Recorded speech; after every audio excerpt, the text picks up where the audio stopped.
Pues ¿cómo estamos, iglesia? ¿Estamos listos? ¿Listos para empezar? ¿Qué le parece si va conmigo al libro de Éxodo, en el capítulo 20?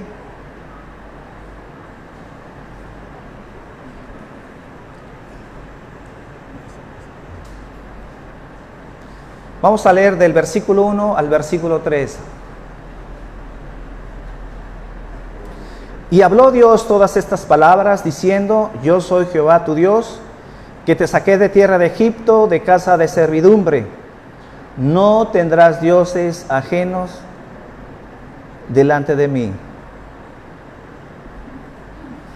Prácticamente versículo 3 comienza con un no.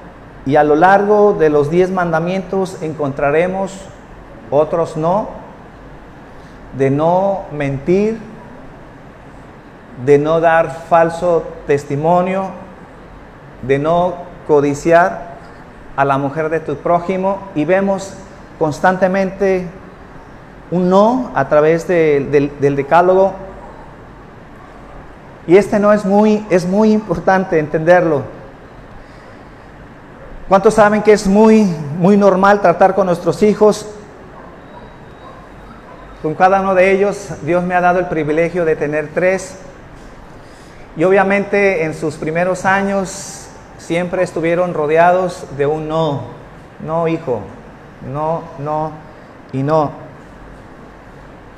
¿Y por qué siempre estamos diciéndoles no a nuestros hijos? Porque por naturaleza siempre hacen lo contrario. Hacen lo que no tienen que hacer. Y de hecho no los mandamos a ningún curso, a un curso de verano, a una escuela, para que aprendan a hacer lo contrario. Ellos por naturaleza hacen lo que no tienen que hacer, y por eso constantemente nosotros tenemos que estarles corrigiendo, tenemos que instruirles, enseñarles el camino. Y no pensemos, como muchos creen, que los niños nacen con una moralidad neutral. Llegan a afirmar que los niños son lo que son por cuestiones externas, por el lugar en donde viven, en la manera en que se les eduquen. Pero los niños no tienen una tendencia maliciosa, no son malos, simple y sencillamente son expuestos a lugares, y donde los expongamos, entonces así serán los niños. Bueno, eso dice la humanidad, eso dice la psicología, pero no es el concepto de Dios. La Biblia dice que la maldad radica en el hombre. Por eso cuando vemos a nuestros hijos recién nacidos, yo sé que los vemos como ángeles, como criaturas tiernas, que no hacen mal a nadie, pero en la Biblia nos dice que los niños tienen el potencial dentro de su ser para hacer maldad, para robar, para matar, para mentir. Está en su naturaleza hacer lo malo. Entonces, cuando le decimos no a nuestros hijos, es porque estamos instruyéndolos. Queremos que les vaya bien, pero sobre todo el no tiene que ver porque le amamos a nuestros hijos.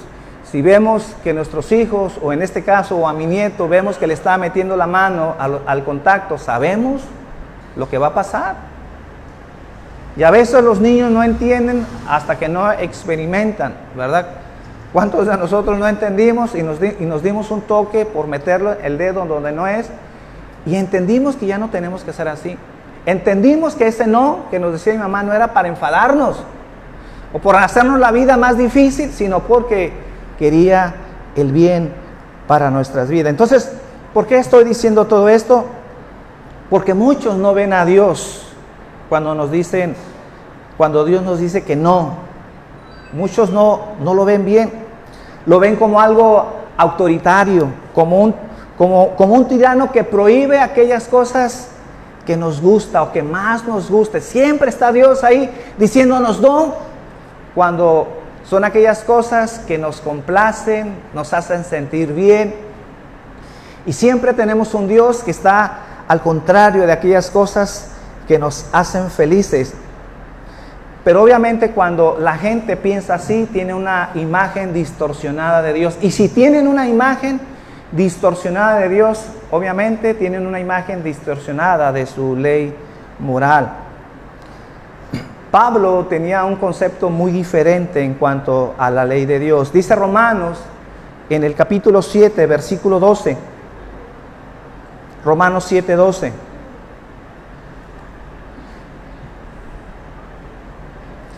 De manera que la ley a la verdad es santa y el mandamiento santo, justo y bueno.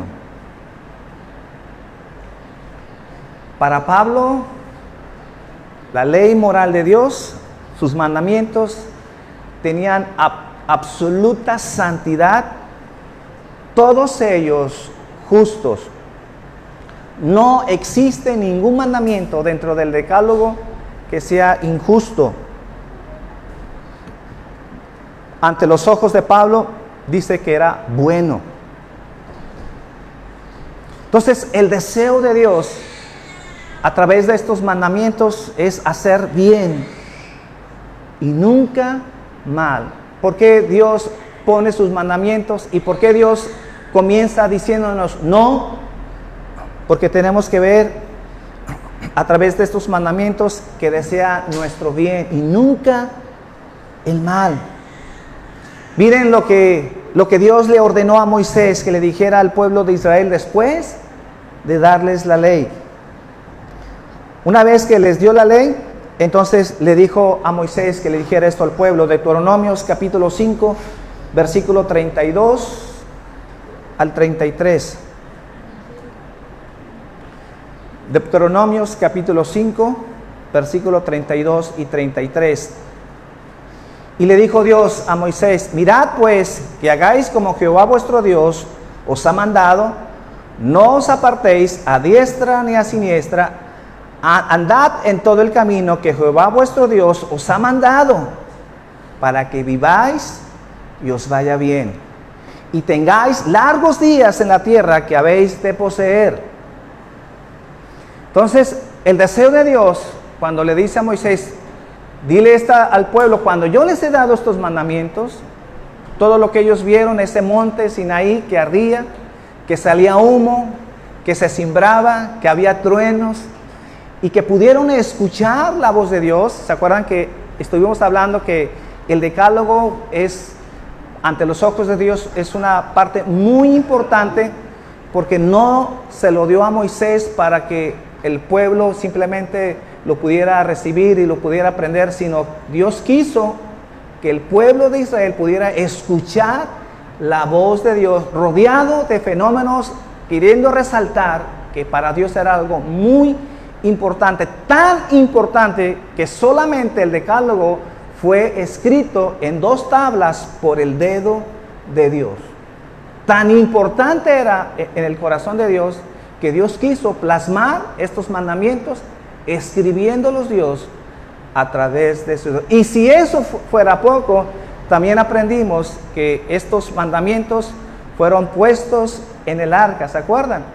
¿Qué otras cosas fueron puestas en el arca como testimonio al pueblo de Dios, al pueblo de Israel?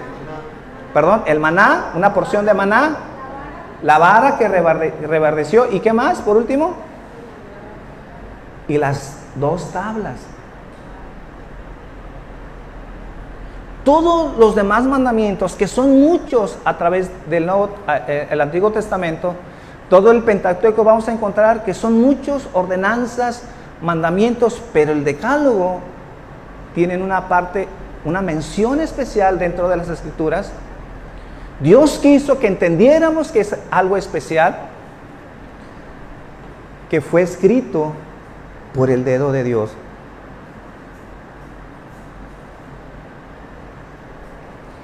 Entonces, el deseo de Dios es que nos vaya bien.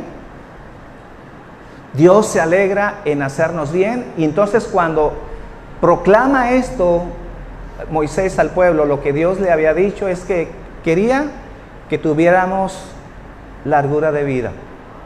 En otras palabras, cada vez que fallamos, cada vez que pecamos, cada vez que no queremos guardar los mandamientos, siempre está en constante peligro de vivir menos. O, no exagero, de perder nuestras vidas.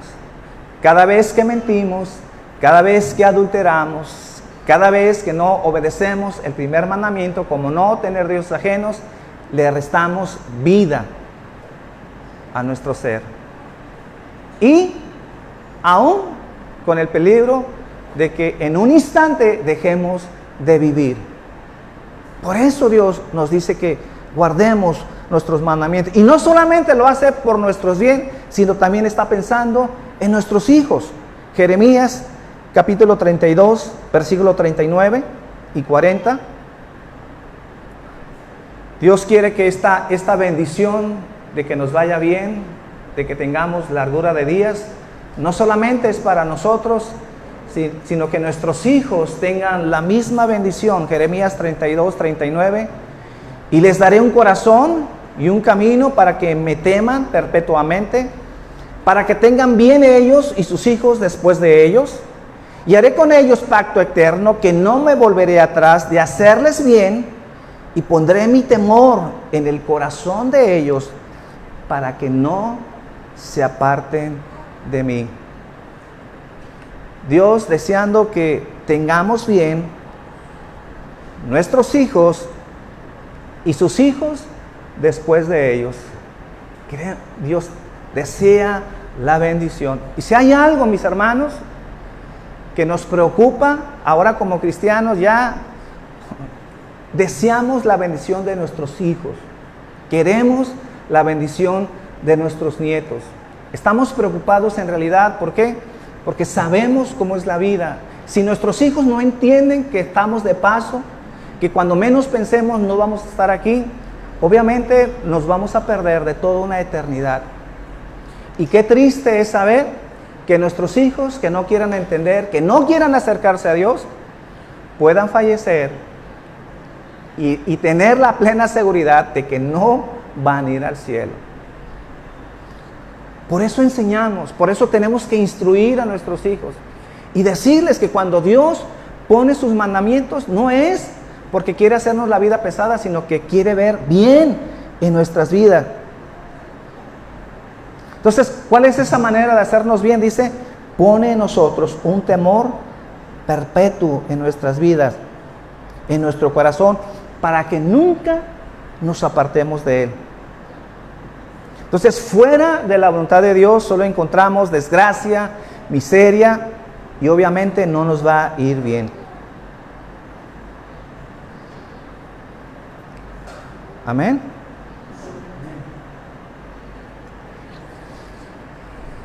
La filosofía hoy en día del mundo es: sigue los impulsos de tu corazón, busca aquello que te haga feliz,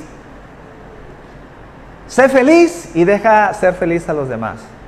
Esa es la filosofía del mundo. Trata de seguir siempre los impulsos que hay en tu corazón, tus sueños, tus anhelos. No te prives de aquello que te hace feliz, hazlo. Pero esta filosofía de hacer lo que se nos dé en gana es una filosofía de las tinieblas. Porque si esto fuera cierto, entonces deberíamos de estar viendo un mundo feliz. Un mundo en donde es demasiado feliz, porque el mundo hace lo que le viene en gana, lo que plazca a su corazón. Pero hoy en día, ¿por qué hay tanta gente en depresión y no siendo feliz? ¿Por qué vemos esto en el mundo? Si la gente vive haciendo lo que les dé su gana y no darles cuentas a nadie. Pero las estadísticas dicen todo lo contrario. La depresión y el suicidio están en aumento. Siguen las estadísticas que la incapacidad del ser humano en los últimos años, el primero que va a estar como estadística va a ser la depresión.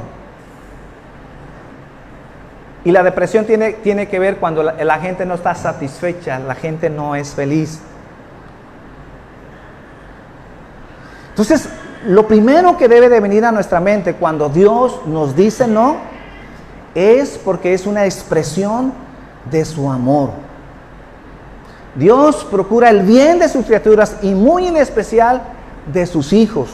Dice Ezequiel en el capítulo 33, versículo 11. Ezequiel 33, 11. Diles, Vivo yo, dice Jehová el Señor, que no quiero la muerte del impío, sino que se vuelvan el impío de su camino y que viva. Volveos de vuestros malos caminos. ¿Por qué moriréis, oh casa de Israel? ¿Desearía Dios que nos vaya mal? ¿Desea Dios que muera el impío? ¿Desearía Dios que aquel que desobedece sus leyes muera y se vaya al infierno? Dice Ezequiel, no.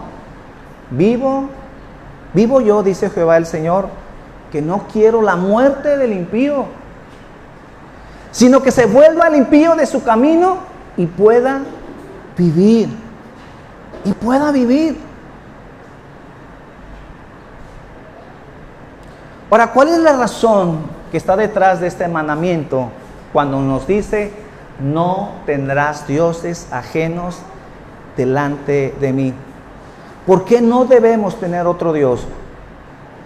¿Por qué Dios empieza con este primer mandamiento? En primer lugar, porque no hay Dios fuera de Dios. Isaías capítulo 45, versículo 5. Isaías 45, 5 dice, yo soy Jehová y ninguno más hay. No hay Dios fuera de mí. Yo te ceñiré aunque tú no me conociste. ¿Por qué Dios empieza con este primer mandamiento? Porque lo primero que Dios quiere que entendamos, antes de estar pensando en todos los mandamientos que Dios nos va a dar, aparte de los 10 mandamientos que Dios otorgó, muchas leyes, muchos mandamientos, primero debemos de pensar que fuera de Dios no existe ningún Dios. No hay ningún Dios que se iguale a Él. En todo lo que hace, en todo lo que Dios ha hecho, no hay nadie. Entonces, no podemos tener otros dioses aparte del Dios, de ese Dios poderoso, porque no existe otro. Entonces, si no existe otro Dios, entonces Dios, como único Dios, es digno de ser honrado, porque es único. ¿Por qué honramos a Dios? Porque Dios es único. Porque no hay comparación, no tiene competencia, no hay Dios, no existen otros dioses. Entonces solo Dios merece ser honrado, obedecido, amado, con todo nuestro corazón, con toda nuestra fuerza, con toda nuestra alma, con toda nuestra mente, con toda nuestra vida, porque no hay otro Dios fuera de Dios. Solo Dios posee los atributos que hacen que Dios sea Dios. Nos pasamos también casi 3 meses hablando sobre los atributos de Dios, que Dios es infinito, Dios es eterno, Dios es inmutable, Dios es poderoso.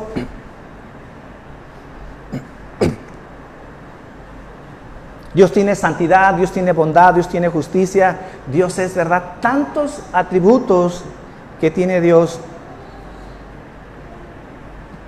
Porque es único, porque ¿se acuerdan que hablamos de atributos comunicables y atributos incomunicables? ¿Se acuerdan cuál es la diferencia entre uno y otro? Los atributos comunicables son aquellos que también el hombre tiene. Dios es sabio, ¿el hombre puede ser sabio? Sí. De una manera finita, pero podemos ser sabios. El Dios es amor, ¿el hombre puede amar? Sí, el hombre puede amar. ¿Dios es eterno? ¿El hombre es eterno? No. Hay un atributo que abarca todos los atributos de Dios, que no son comunicables. ¿Dios puede estar en todo lugar? ¿El hombre puede estar en todas partes? No.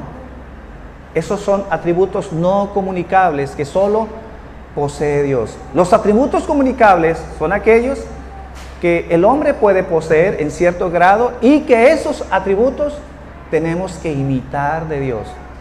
Pero los atributos incomunicables, esos no podemos imitarlos, ni debemos imitarlos, ni intentes imitarlo, porque entonces estás pensando ser como Dios y estás cayendo en aborrecer a Dios de esa manera, porque te estás comparando con Dios. Y eso no podemos hacer. Entonces, cuando hablamos de esos atributos, es que estamos hablando de que Él es único. Y si es único, quiere decir que Dios es fuera de lo común. Uno de los atributos que debemos de entender es que Dios posee aseidad. ¿Alguien conoce esta palabra? Que también lo he mencionado anteriormente. Cuando hablamos de que Dios posee aseidad, quiere decir que Dios subsiste por sí solo. No depende de nada ni de nadie para poder existir. El hombre somos personas que dependemos de Dios. Que si Dios quiere, truena los dedos y todos morimos, dejamos de vivir. Pero en el caso de Dios, no depende de nada ni de nadie. Es autoexistente, vive por sí solo. No necesita nada fuera de Dios para poder existir. Esa es aseidad. Y ese atributo solamente lo posee Dios. Nadie más. Entonces, ¿por qué no debemos adorar a otros dioses? En primer lugar, porque tenemos que reconocer que no hay. Y que Dios es único. Y si hay otros dioses, entonces fueron creados. Y si fueron creados, obviamente no fueron creados por Dios, fueron creados por los hombres. Entonces, un Dios que fue creado, por definición, no puede ser Dios. ¿Y por qué digo por definición? Porque un Dios verdadero no puede ser creado. Y mucho menos si ese Dios que adoramos fue creado por el hombre. En todo caso, ese Dios que adoramos depende del hombre. Y si ese Dios depende del hombre, entonces no puede ser Dios. Porque por definición Dios tiene que ser autoexistente, no depender de nada ni de nadie. Debe tener hasta el día. Para su propia existencia depende de sí mismo y de nada más. Pero un Dios que nosotros formamos y que hace el hombre, pues ¿cómo puede ser Dios? Entonces nosotros somos más dioses que lo que adoramos. Esa es la lógica que nos está enseñando el primer mandamiento. Dice Isaías en el capítulo 2, versículo 8. Isaías 2:8.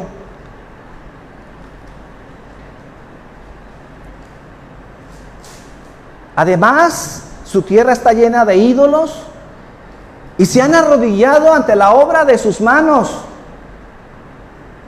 y lo que fabricaron sus dedos. Aquí está hablando Isaías. Ustedes están adorando y se están hincando ante la obra de sus manos, aquello que fabricaron sus dedos. En cambio nosotros adoramos a un Dios que no fueron fabricados por nuestras manos, por el ser humano. ¿Por qué? Porque Dios es un ser independiente, que posee aseidad, subsiste por sí solo. Dice el Salmo 115, versículo 3. Vamos a leer hasta el versículo 8. Salmo 115, versículo 3. Nuestro Dios está en los cielos. Todo lo que quiso ha hecho. Los ídolos de ellos son plata y oro, obra de sus manos de hombres. Tienen boca, mas no hablan.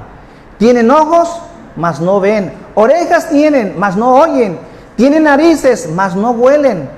Manos tienen, mas no palpan. Tienen pies, mas no andan. No hablan con su garganta. Semejantes son aquellos los que los hacen y cualquiera que confía en ellos. A final de cuentas, cuando decidimos confiar en otra cosa que no sea Dios, estamos adorando y estamos inclinándonos ante algo que fue hecho por el ser humano. Y si nosotros adoramos lo que fue hecho por el ser humano, entonces está hablando nuestra negligencia, nuestra poca capacidad para entender que estamos adorando la obra de manos humanas.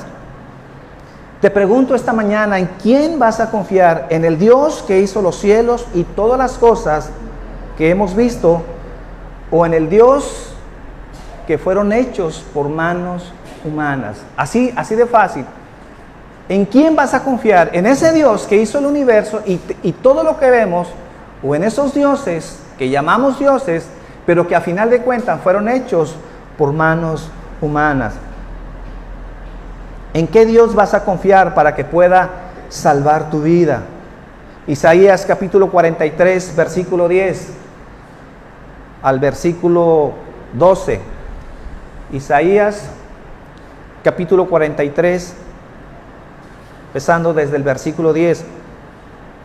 Dice: vosotros sois mis testigos, dice Jehová, y mi siervo que yo escogí para que me conozcáis y creáis y entendáis que yo mismo soy. Antes de mí no fue formado Dios, ni lo será después de mí. Yo Jehová, y fuera de mí no hay quien salve. Yo anuncié y salvé e hice oír, y no hubo entre vosotros Dios ajeno. Vosotros pues sois mis testigos, dice Jehová, que yo soy Dios. Fuera de mí, dice, no hay quien salve. Ahora, este mandamiento no solamente es una advertencia para aquellos que adoran ídolos, aquellos que no adoran a Dios. No solamente es para los incrédulos, obviamente este es un mandamiento que le está hablando al pueblo de Israel, este es un mandamiento que le está hablando al pueblo de Dios, nos está hablando a nosotros, para los creyentes. ¿Por qué? Porque también los creyentes somos propensos a caer en idolatría. Mis hermanos, tan solo cada mañana cuando te levantas, cada mañana que tú despiertas y abres tus ojos y no vives para agradar a Dios y no lo haces para Dios, es una manera de caer en idolatría. Es una forma de prohibición del primer mandamiento. Cada mañana cuando trabajas, sales a tus labores, vives la vida cotidiana todos los días y no lo haces para Dios, entonces es una forma de idolatría. Colosenses 3, versículo 17, versículo que muchos conocemos, Colosenses 3, 17, y todo lo que hacéis, sea de palabra o de hecho, hacerlo todo en el nombre del Señor Jesús, dando gracias a Dios Padre por medio de Él. Nomás cuando vienes a la iglesia, nomás cuando lees la Biblia, nomás cuando vas a los miércoles al estudio, nomás cuando haces tu devocional, todo dice, todo lo que hacéis, sea de palabra o de hecho, lo que hables, lo que menciones, lo que puedas pensar. ¿Y qué es lo que haces? Pues no sé, si estás en una fábrica, en una empresa, estás en una oficina, todo lo que hagas, debemos de hacerlo para el Señor. ¿Por qué? Porque ya no vivimos para agradarnos a nosotros mismos, vivimos para agradar a Dios. Por eso dice Romanos también capítulo 14, versículo 7 y versículo 8.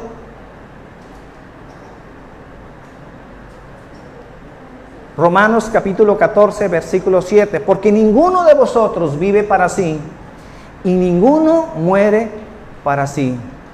Pues si vivimos, para el Señor vivimos, y si morimos, para el Señor morimos. Ya sea que vivamos o que muramos, del Señor somos. Pablo diciendo, tu vida no te pertenece, ni siquiera tú tienes el derecho de quitar tu vida. Tú no puedes quitar tu vida. Si estás cansado, si estás enfadado, si estás sufriendo, siempre debemos estar en manos del Señor. Y ya sea que nosotros nos toque vivir o nos toque morir, todo lo que hacemos, todo lo que emprendamos, el tiempo que Dios nos dé de vida, no nos pertenecemos a nosotros mismos, porque vivimos para Dios. Entonces, mis hermanos, entiendan esto, sea que vivamos o que muramos, si vas a morir, escúchame bien, esto es lo que está diciendo, si vas a morir por causa del Señor.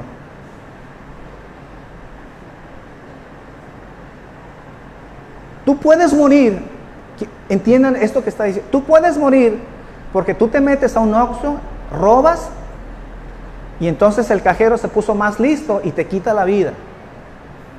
Sí, vas a morir, pero es lo que está diciendo. Aun cuando muramos, mis hermanos, morimos, porque aún nuestra muerte glorifica a Dios, exalta a nuestro Dios, porque no nos pertenecemos.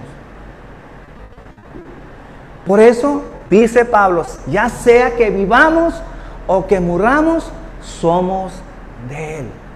No nos pertenecemos. Entonces la idolatría no tiene solamente un sentido físico, no solamente es adorar algo físico, sino la idolatría también puede existir, ¿qué? Dentro de nuestro corazón. Cualquier cosa que ocupe en tu corazón el lugar que le corresponde a Dios es idolatría.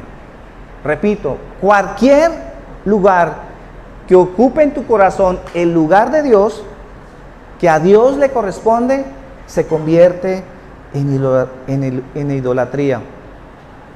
Entonces, haciendo un resumen, ¿qué aprendemos de este mandamiento? En primer lugar, que no existe otro Dios fuera de Él. No es que Dios se encele, esté preocupado porque tenga competencia y entonces dices, por favor, no sean malos, denme a mí la honra.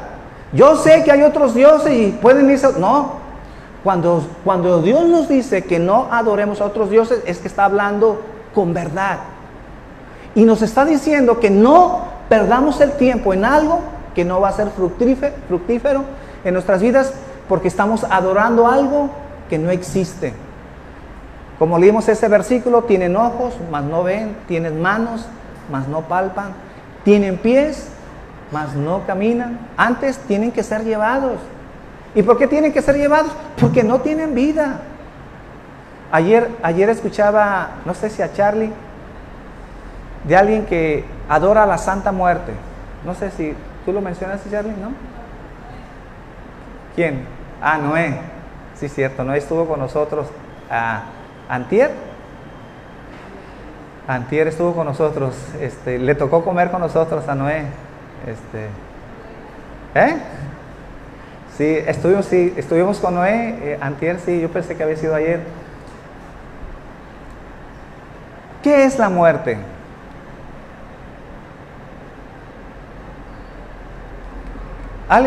¿Qué es la muerte? Ayúdenme. ¿Perdón? Sí, exactamente, pero la definición más correcta es lo que no tiene vida. ¿Cómo adoramos algo que no tiene vida? La representamos con un cadáver, ok, la representamos, pero no tiene vida. ¿Cómo adoramos algo que no tiene vida? Y de santa, por Dios, no tiene nada. No tiene nada de santa. ¿Cómo algo en donde no tiene vida es lo mismo que un ídolo? La Biblia nos enseña, no adoremos ídolos. Fue formado por manos humanas y no tienen manos, no tienen ojos, porque no ven. Entonces, caer en los riesgos es adorar algo que no existe. Por eso es la prohibición, no porque Dios esté celoso de los dioses. Entonces, cuando Dios nos prohíbe tener dioses ajenos, es porque está actuando conforme a la verdad y a su justicia. En segundo lugar, este mandamiento se trata de nuestro bienestar. ¿Cómo podemos esperar que nos vaya bien si estamos confiando en algo que no tiene vida? Solamente sería una vanidad ilusoria. Por lo tanto, un ídolo no puede satisfacer el alma ni traer consuelo, porque no tiene vida. Tercer punto, se trata de su gloria. No hay otra cosa más importante en esta vida que la gloria de Dios. Fuimos creados para su gloria. No podemos dar gloria a nadie fuera de Dios. Dios debe ser el objeto de tu amor, de tu confianza, de tu temor y de tu adoración. que todo lo que hacemos, lo que pensamos, lo que hablamos, miramos, sea para el único Dios verdadero. Que sea todo para Él.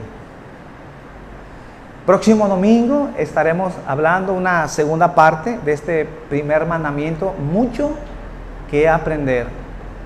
Vamos a estar estudiando este primer mandamiento de tal manera que cada uno de nosotros podamos entender muy bien este mandamiento por el cual nosotros tenemos que ser obedientes a este mandamiento. Y que este mandamiento, así como venimos a adorarle y venimos a exaltarle, tiene que ver con su gloria, tiene que ver con su grandeza. Dijimos, un ídolo no necesariamente es algo físico, algo que podemos ver, que podemos contemplar, sino algo que puede ocupar un lugar en nuestro corazón que no es Dios. Todo aquello que no tiene lugar, que le corresponde a Dios, se convierte automáticamente en idolatría. Mis hermanos, no se trata de darle lo mejor a Dios, no es así. Próximo domingo vamos a estar hablando que la adoración a Dios no es que Dios pide lo mejor de ti. Mira Dios, a ti te voy a dar el 80%, lo mejor, y un 20%, bueno, esto me lo voy a reservar, y ese va a ser para mi vida mundana. Mis hermanos, o es todo, o es nada. O es una adoración total a Dios, sin medida y sin reservas. Y no es que Dios te pida lo mejor, Dios te pide todo. O entiendes que esta vida de tener a nuestro Dios es entregarle todo nuestro ser y no nos reservamos nada, o en realidad no le damos nada. Pero no es lo mejor de ti. Ahora sí, que no es como dijimos hace rato, las primicias, ¿se acuerdan? Lo mejor, lo primero, no, aquí no. Cuando se trata de adoración a Dios es todo. Y continuaremos entonces el próximo domingo. Señor, esta mañana queremos darte gracias, queremos honrarte, queremos exaltarte, queremos glorificarte. Y que tú nos enseñes, Padre, todos estos mandamientos que damos por hecho, que sabemos, que entendemos, que tal vez no hay mucho que aprender, pero en realidad, Señor, están ahí, Señor, porque tienen una parte importante en nuestras vidas. Y sobre todo, Padre, este mandamiento con el cual tú inicias, que podamos entender que en esta vida solo hay un Dios. Fuera de ti, Señor, no hay nada, no existe nada. Sería vanidad, Señor, buscar fuera de ti, Señor, lo que solamente hay en ti, Señor. Enséñanos a honrarte, enséñanos a exaltarte. Enséñanos a venir cada domingo a este lugar, Padre, a darte todo de nuestro ser, toda nuestra adoración, toda nuestra alabanza, de no medirnos, Señor, de no limitarnos, sino darnos, entregarnos, porque tuyos somos, Señor, te pertenecemos. Y en esta vida, Señor, ya no están nuestros sueños, nuestros anhelos. Primero, Señor, te obedecemos a ti, vivimos para agradarte a ti, Señor. Y que esta mañana, Señor, podamos honrarte, podamos exaltarte en nuestras casas. Ahora que regresemos, Señor, en nuestra familia, Señor, te damos el primer lugar, Padre. Y como dijimos, Padre, que el día de mañana, cuando abramos nuestros ojos, y así tú nos lo permites, que la abramos, Señor, pensando que todo lo que vamos a hacer, nuestra labor, nuestro trabajo, nuestros pendientes, nuestros compromisos, tienen que hacerse para tu gloria, Señor, para honrarte, para exaltarte. No hay nada, Señor, las 24 horas, Señor, que no te correspondan.